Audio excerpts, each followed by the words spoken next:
حضرت مولانا شاہ فضل الرحمان گنج مراد آبادی، حضرت مولانا شیخ محمد محدث تھانوی، حضرت فقیہ النفس مولانا رشید احمد محدث گنگوہی، حضرت مولانا محمد قاسم نانوتوی رحمۃ اللہ علیہ، ان سب کے فکر کو، عمل کو، حال کو جمع کیا حضرت حکیم الاسلام نے، اس کا نام رکھا مسلک علماء دیوبند۔ 20 سال کے عرصے میں حضرت نے یہ کتاب کم و بیش لکھی ہے۔ کس کی سرپرستی میں؟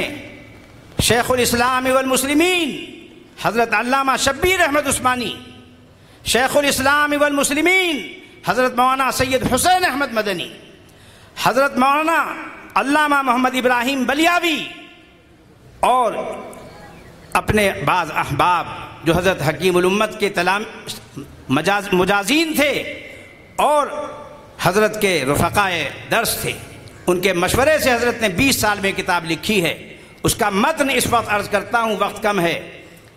آپ دیناً مسلم ہیں، مذہباً سنی ہیں، مسلکاً حنفی ہیں، مشرباً صوفی ہیں، جامع سلاسل صوفیہ، کلاماً و اعتقاداً ماتریدی و اشعری ہیں، فکراً ولی اللہی ہیں، اصولاً قاسمی ہیں، فروعاً رشیدی ہیں، بیاناً یعقوبی ہیں، اور نسبتاً ان کو دیوبندی کہا جاتا ہے۔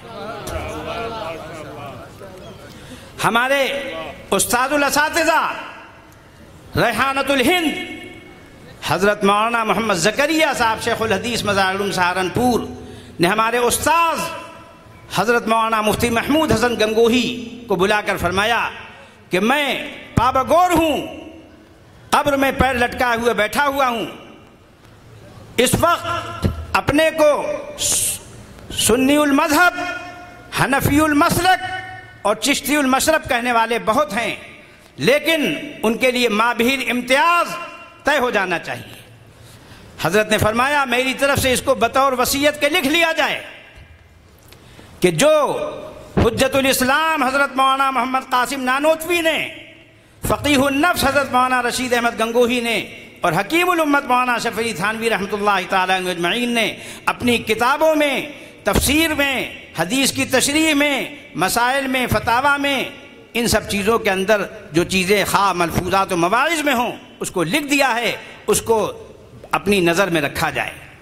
ایک دفعہ حضرت شیخ الحدیث صاحب نے ہمارے 4 استاذوں کو بلایا، حضرت مولانا مفتی محمد یحییٰ سہارنپوری، حضرت مولانا مفتی مظفر حسین اجراوی، حضرت مولانا مفتی عبدالعزیز رائے پوری، حضرت مولانا مفتی عبدالقیوم رائے پوری، ان 4 کو بلایا اور حضرت شیخ نے فرمایا دیکھو بھائی میں مفتی نہیں ہوں، مفتی تو آپ ہی حضرات ہیں، لیکن ہمارا ادارہ جس مسلک کا پابند ہے اس کو مسلک علماء دیوبند کہا جاتا ہے۔ جب آپ کی تحقیق خدا نخواستہ ان سے بڑھ جائے تو اپنے گھر سے بگھاریے گا، مدرسے سے نہیں۔ فرمایا آپ پابند ہیں اس کے، چونکہ آپ نے حلف لیا وفاداری کا کہ ہم اپنے اساتذہ کے جو ہم کو علماً و عملاً اپنے بزرگوں سے جو چیز ملی ہے ہم اس پر قائم رہیں گے۔ ہمارے حضرت مولانا اسد مدنی صاحب رحمہ اللہ نے تحفظ سنت کانفرنس کی، والد صاحب سے فرمایا کچھ بیان فرما دیجئے۔ انہوں نے کہا آپ تو جانتے میں سنتا ہوں اور سننے کے بعد لکھتا ہوں، کہنے کی ایک حد ہے، بکنے کی حد نہیں۔ دوستی تھی دونوں میں، ہنسے۔ انہوں نے کہا اچھا کل کہہ دیجئے گا۔ انہوں نے کہا سب کی سن لوں پھر کہوں گا۔ دوسرے دن انہوں نے فرمایا مجھ سے کہ خبیب جا کر کہو میری طرف سے کہ میری طرف سے ایک سوال ہے، جو اپنے کو حدیث اور سنت کا علمبردار کہتے ہیں ان سے، کہ آپ اپنی علمی اور عملی سند سند متصل حضور اقدس صلی اللہ علیہ وسلم تک پیش کیجئے، ایک شرط کے ساتھ، اس میں کوئی مقلد نہیں ہونا چاہیے، اس لیے کہ آپ کا تقلید شرک یا حرام ہے، اور مشرک ہو یا مبتدع ہو تو وہ مقبول کیسے ہوگا؟ فرمایا تو مردود ہے خود آپ کے اصول سے۔ لو آپ اپنے دام میں سے یاد آ گیا۔ حضرت مولانا اسد صاحب نے فرمایا ہم یہی چاہتے تھے آپ سے 100 سونار کی 1 لوہار کی۔ تو یہ جو کچھ عرض کیا گیا یہ آپ جیسے مخلصین محبین کے اخلاص اور محبت کا نتیجہ ہے۔ میں تقریر نہیں جانتا، نہ کر سکتا ہوں۔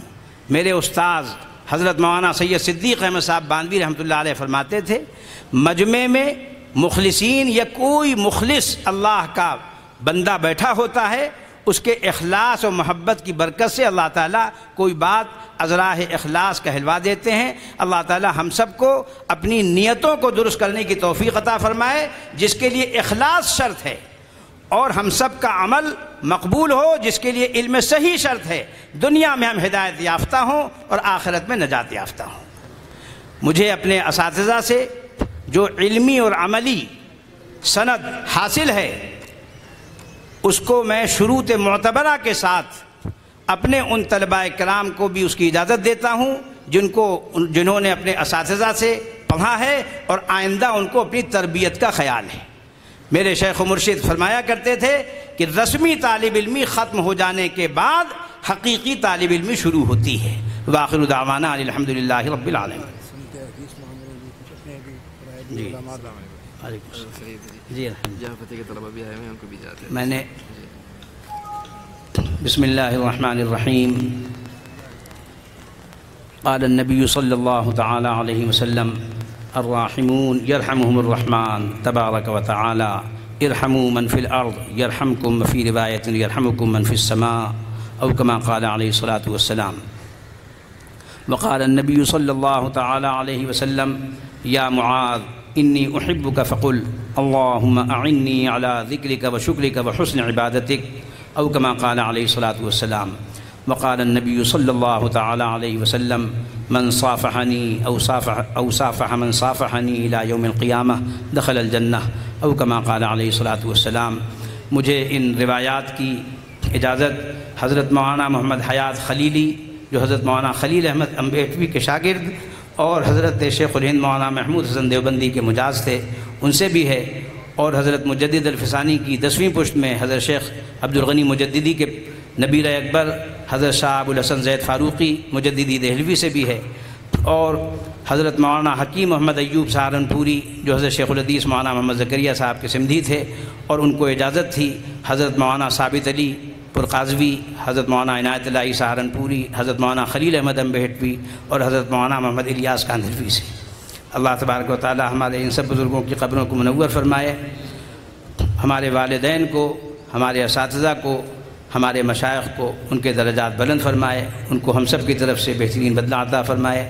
میں نے جو اجازات اپنے اساتذہ کرام و مشائخ اعظام سے جن شروط کے ساتھ پائی ہیں اس کا حاصل صرف یہی ہے کہ ہم دیناً اسلام سے وابستہ رہیں گے مرتے دم تک، ہم مذہباً سنت سے وابستہ رہیں گے، ہم مسلکاً شریعت سے وابستہ رہیں گے، ہم مشرباً طریقت سے وابستہ رہیں گے۔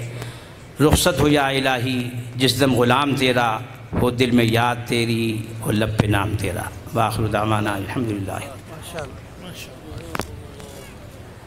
ماشاءاللہ، یہ ہمارے محترم مہمان مفتی اعظم سہارنپور انڈیا سے تشریف لائے تھے، تمام علماء کرام کو سنت اجازت دے رہے تھے